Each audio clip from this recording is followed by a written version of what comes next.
Award వేదికగా నందమూరి బాలకృష్ణ చేసిన వ్యాఖ్యలు ఇప్పుడు సంచలనంగా మారింది. తాజాగా రాఘవేంద్రరావు అయితే మరి బాలకృష్ణ వ్యాఖ్యలపై మండిపడ్డారు. ఇంతకీ నందమూరి బాలకృష్ణ ఏమన్నారో తెలిసిందే కదా. సో నందమూరి వారసులు ఎవరు అంటే నా కొడుకు మోక్షజ్ఞ, నా మనవడు మాత్రమే నా వారసులంటూ బాలకృష్ణ అన్నారు. ఈ వ్యాఖ్యలు చాలా మంది డిఫరెంట్ గా చూస్తున్నారు. ఎన్టీఆర్ ని బాలయ్య నందమూరి ఫ్యామిలీ వారసులు కాదంటూ ఎక్కడా అన్నట్టుగా అయితే ఇంపాక్ట్ లేదు. కొందరు అభిప్రాయం వ్యక్తం చేస్తున్నారు. కొంతమంది మరి ఈ విషయంలో అంత దూరం ఆలోచించాల్సిన అవసరం లేదంటున్నారు. బాలకృష్ణ ఏం మాట్లాడినా సంచలనం అనడంలో డౌటే లేదు. ఇప్పుడు మళ్లీ అదే జరిగింది. వారసుల విషయంలో బాలకృష్ణ చేసిన వ్యాఖ్యలు చర్చనీయాంశంగా అయ్యాయి. నందమూరి ఫ్యామిలీతో ఈ గ్యాప్ ని ఈ సమయంలో గుర్తు అంటూ ప్రయత్నం చేస్తున్నారు.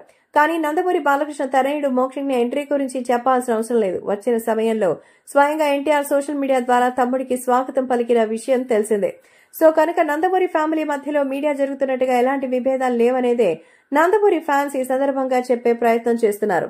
బాలయ్య వ్యాఖ్యలకే చర్చలు చేయాల్సిన అవసరం లేదని, ఖచ్చితంగా వాళ్ళు అన్ని రకాలైనటువంటి జానర్స్ ని ఫాలో అవుతారని స్వయంగా ఈ విషయాన్ని క్లారిటీ ఇచ్చినట్టుగా అయితే తెలుస్తోంది రాజమౌళి చెప్పిన దాని ప్రకారం నందమూరి అభిమానులు ఏమి డీవియేట్ అయిపోయి బాధపడాల్సిన అవసరం లేదు.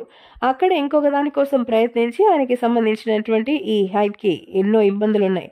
కాబట్టి ఆ విషయాన్ని కూడా పక్కన పెట్టేసి ఖచ్చితంగా దీని అంతటికి కూడా మరొకసారి రౌండ్ చేసుకుని రావాల్సి ఉంటుంది. కాబట్టి రాబోయే రోజుల్లో ఖచ్చితంగా మన ఎన్టీఆర్ నందమూరి తారక రాముని యొక్క వారసత్వాన్ని నిలిపే వారసుడిగా అయితే వస్తారని, ఖచ్చితంగా తనకి ఎంతో టైం టేబుల్ అయితే లేదని తెలుస్తోంది. కాబట్టి ఈ విషయం మాత్రం ఎంతో సెన్సేషనల్ గా మారుతోంది. అంతేకాకుండా అభిమానులు కూడా వాటి గురించి తెలుసుకుని ఎంతో ఆన్ చేయాల్సినటువంటి పరిస్థితి ఉంటుంది. ఆ ఆన్ చేస్తే మరి రాబోయే రోజుల్లో ఇంకా ఎలాంటి ఒక సిచ్యువేషన్ ఉంటుంది అనేది చూడాలి. సో ఖచ్చితంగా తనని మాత్రం ఎక్కడో ప్రత్యేకంగా ఉంచినట్టుగా అయితే సమాచారం.